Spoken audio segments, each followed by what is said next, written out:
যেই মুহূর্তে আকৃত বিকট আকৃতির চেহারা তোমার সামনে প্রকাশিত করা হবে, আপনি শুধু দেখবেন আর কেউ দেখবে না। এই বিকট আকৃতির চেহারা দেখি লম্বা লম্বা লোক, তার বিকট আকৃতির চেহারা দেখি এমনকি পায়খানা প্রস্রাব করে, পাক বিছানাটা নাপাক করে দিবি। যখন মানুষের সাকারাত চলে তখন মানুষের আযাব আর কষ্ট হয় কিনা? জোরে বলেন। এজন্য আল্লাহর নবী বিশ্ব নবী দোয়া শিখায় দিয়েছেন, আল্লাহুম্মা ইন্না নাউযু বিকা মিন সাকারাতিল মাউত ওয়া গামারাতিল মাউত। আল্লাহ, মৌতের আযাব থেকে তোমার কাছে আশ্রয় গ্রহণ করি। এই দোয়াটা সকলে পড়ার দরকার আছে না নাই? জোরে এখন দরকার আছে না নাই? পৃথিবীর মানুষেরা যে আল্লাহর বান্দা, পাপিষ্ঠ নেককার না, এই বদগার বেনামাজি পাপিষ্ঠের সামনে যখন মালাকুল মউত হাজির হবে, তরতর করে কাঁপে গোটা পৃথিবী, তার দেহ এমন ভাবে পানি পিপাসায় শুকে যায়, মনে হয় তামাম পৃথিবীর পানি যদি তার জিহ্বায় দেওয়া হয়, এরপরও তার পানির পিপাসা মনে হয় না নিবারণ হবে। এমন ভাব অবস্থা হয়, গলায় শুধু গের গের করে আওয়াজ করে, এবং তার পেটটা মোটা হয়ে এমন ভাবে ফুলে যায় তার পেট। দেখে পৃথিবীর মানুষের তার পেট ফুলি বড় হয়ে যায়, কণ্ঠনালী শুকে এমন ভাবে চটিল ময়দানের মতো হয়ে যায়। কেউ কেউ আছে লম্বা করে জিহ্বা বাহির করে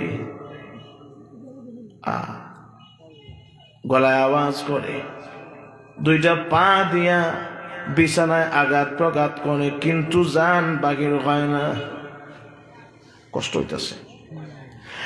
আযাব, সাকারাতের আযাব একদিন না, দুই দিন না।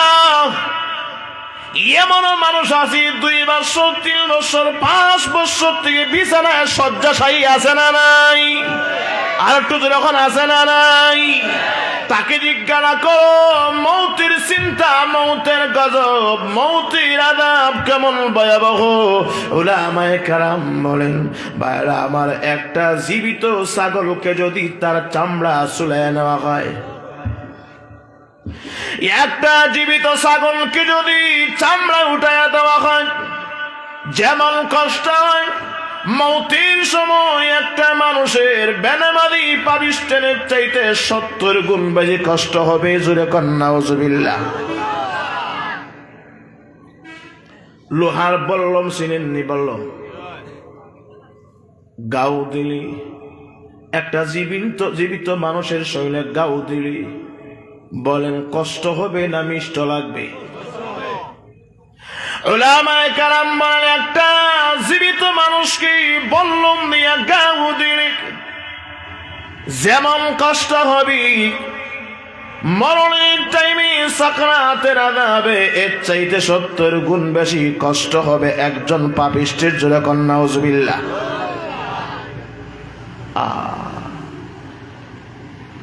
চিন্তা করে দেখেন, তখন তার পেট ফুলে, পা দিয়ে আঘাত প্রঘাত করে, ওয়ালতাফাতিস সাকু বিস-সাকি ইলা রাব্বিকা ইয়াওমাইযিনিল মাসাক। পা দিয়া আঘাত প্রঘাত করি, জাল বাগির হয় না। ফাইদা বালাগাতিল হুলকুম, যখন তার প্রাণ পাখিটা গলা পর্যন্ত চলে আসি, কিন্তু প্রাণ পাখি বাইর হয় না, বিরাট কষ্ট হয়। মালাকুল মউত যখন চঙ্গল দেবে তার রূহটাকে কবজ করার জন্য, ইমাম গাজ্জালী রাহমাতুল্লাহ আলাইহি বলেন, তার রূহটা বই কম্পন হয়। এই রূহ আত্মা জান দৌড়ে দৌড়ে যাবে তার ডান হাতের নৌকের দিকে, ডান হাতে চঙ্গল দিবে, এই রুটা বয়ে কম্পন সৃষ্টি করে যাবে বাম হাতের নখের দিকে, বাম হাতে চঙ্গল দেওয়া হবে, যাবে ডান পায়ের নখের দিকে, ডান পায়ের চঙ্গল দেওয়া হবে, যাবে বাম পায়ের দিকে, চঙ্গল দেওয়া হবে বাম পায়ের দিকে, আসবে একদম ফেটে। তখন দেখেন যে ব্যক্তির সাকারাত চলে, ওই ব্যক্তির ফেটে শুধু লাফায়। সেরকম ঠিক নেই? বড় বড় শ্বাস টানি, অনেক কষ্ট হয়। মালাকুল মউত বলে, প্রভু আপনার এই পাপিষ্ঠ বান্দার কাছে যাইতে পারি না, আমার তার রূহ তার আত্মা জান কেমনে বাইর করব? আল্লাহ রাব্বুল আলামিন বলেন, রে মালাকুল মউত, তুই তো এমন নিষ্ঠুর, তুই তো এমন নিদরদি, তোর ভিতরে দয়া মায়া নাই। মাকে কাঁদাইয়া সন্তানকে নিয়ে আসতে পারিস, সন্তানকে কাঁদাইয়া মা বাবাকে নিয়ে আসতে পারিস? ওরে মালাকুল মউত আজরাইল, যা, আমি আল্লাহ জানায়া দিলাম, তোর বড় বড় পা দিয়া ফেটে লাথি মেরে ধর। তার পেটে লাথি মেরে ধরি, এই রুটা দুই দিকে বাইর হবে। একটা রাস্তা হলো খাওনের রাস্তা মুখ, আরেকটা রাস্তা হলো পায়খানা প্রস্রাবের রাস্তা, আরেকটা রাস্তা হলো জাওনের রাস্তা। একটা দিয়া খানা ঢুকায় দেওয়া হয়, আর একটা দিয়া বাহির হয়। তোমার যেই দিকে ইচ্ছা সেই দিকে হাত ঢুকাইয়া তোমার এই রুহেরটাকে চঙ্গল মেরে ধরে, সমস্ত লাইনকে বিচ্ছিন্ন করি, তাকে একদম ফিউজ বানাইয়া এই রুহটাকে নিয়ে সুজুরে কন্যা উজবিল্লাহ। এই মালাকুল মউত আজরাইল হয়তো তার রুহটাকে আনার জন্য হাতটাকে তার মুখের ভিতরে ঢুকাইয়া একদম পেট পর্যন্ত নিয়ে যাবি। আল্লাহ পায়খানা রাস্তা দিয়ে হাত ঢুকাইয়া পেটের ভিতরে চঙ্গল মেরে রুহটাকে ধরবি। আর কেউ না বলতে পারলেও যার সাকারাত চলে ওই লোকটা ভালো করে বুঝতে পারে, যখন ঠিক কিনা ভালো করে বুঝে, কষ্ট হয়। একটা মানুষের ভিতরে যখন রূহ আনার জন্য হাত ঢুকায় দিবি, আমি জিজ্ঞাসা করি, বলেন দেখি এই মানুষের কষ্ট হয়, আযাব হয় কি হয় না? জোরে বলেন। ফেরে উঠবে, যাতা দিবে, যাতা চঙ্গল মেরে রূহটাকে ধরবে, চঙ্গল মেরে রূহটাকে ধরে মিশকাত শরীফে আল্লাহর নবী বিশ্ব নবী জানেন, এই রূহটাকে নিয়ে যাওয়াবি প্রথম আসমানের দিকে। প্রথম আসমানের দরওয়াজা বন্ধ, ওয়াগুল্লিকাত আবওয়াবুস সামাই, প্রথম আকাশের দরওয়াজা বন্ধ।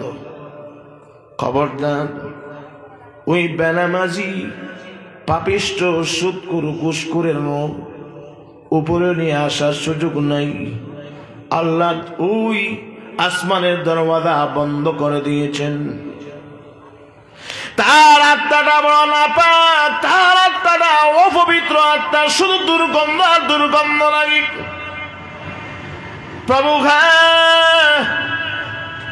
তার রূহটা কি আবার কি করব? আল্লাহর নবী বলেন, আল্লাহর পক্ষ থেকে জানায়া দেওয়া হবে, প্রথম আকাশের নিচ থেকে এমন ভাবে আসার দেওয়া হবে, নিক্ষেপ করা হবে রে। যে আসার দেওয়ার কারণে ওই ব্যক্তির রূহটা 7 জমিনের নিচে সিজ্জিনে নিয়ে 7 তবক জমিনের নিচে জাহান্নামের জিনজির দিয়ে বাঁধা হবে। এই রূহটার ছুটার সুযোগ নেই। রূহ চলে গেলে 7 জমিনের নিচে, 7 জমিনের নিচে সিজ্জিনে, এখান থেকে রূহ আসার সুযোগ নেই। শুধুমাত্র লাশটা পড়ে আছে বাংলাদেশি।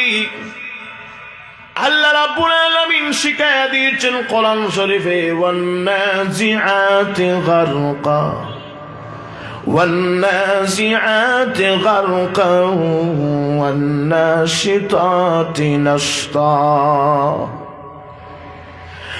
পৃথিবীর মানুষেরা নাজউন শব্দের অর্থ হলো কেঁচা বা টানা, গারকুন শব্দের অর্থ হলো ডুব দেওয়া। মালাকুল মউত তার রুটাকে ধরি চঙ্গল মেরি ঠেলে ঠেলে গোটা বডিটাকে ফিউজ বানাইয়া রুটাকে নিয়ে আসা হবে। তার বডিটা একদম ফিউজ বানায় দেওয়া হয়েছে, একদম ব্যাটারি ফিউজ, জান নাই। গারকুন শব্দের অর্থ হলো ডুব দেওয়া। পানির নিচে ডুব দিলে কি দেখা যায়? দেখা যায় না। এই জায়গায় ডুব দেওয়ার কথা বললেন কেন? মালাকুল মউত তোমার ভিতরে হাত ঢুকায় দিবি, তখন হাত দেখা যাবে না, হাতের ডুব হয়ে গেছে। যখন পায়খানা বা অথবা মুখে দিয়ে যখন তার হাতটা ঢুকায় দিবি, তখন হাত কি আর দেখা যাবে? দেখা যেত না। তখন হাতের ডুব হয়ে গেছে, হাত ঢুকে গিয়ে মুখটা টেনে নিয়ে আসবে। আমি জিজ্ঞাসা করি, বলুন তো দেখি তার কষ্ট হয় কিনা? আর একটু জোরে বলেন, কষ্ট হয়। এই বিরাট কষ্ট হয়। রুটাকে জাহান্নামে নিয়ে পৌঁছায় দেওয়া হবে। আর লাশটাকে নিয়ে আত্মীয় স্বজন সকলে মিলে কাঁদি, বাবা কাঁদি, ছেলে কাঁদি, স্ত্রী কাঁদে, পাড়া প্রতিবেশী আত্মীয় স্বজন সকলে মিলে কাঁদে। কিন্তু কাঁদতে পারবে ঠিকই, কিন্তু একটা মুহূর্তের জন্য আর রুটা তাকে দেওয়া হবে না।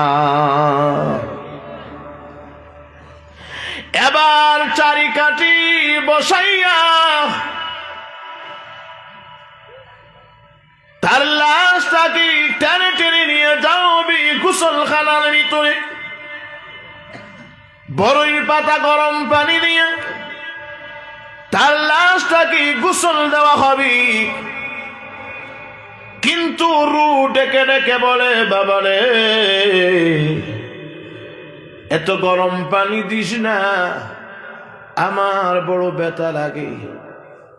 মালাকুল মউতের অস্ত্রের গুতা খেয়ে আমার শরীরে এমন ব্যথা হয়েছে, মনে হয় যেন একটা অহুদ পাহাড় আমার উপরে চাপায় দেওয়া হয়েছে। জোরে কন্যা নাউজুবিল্লাহ।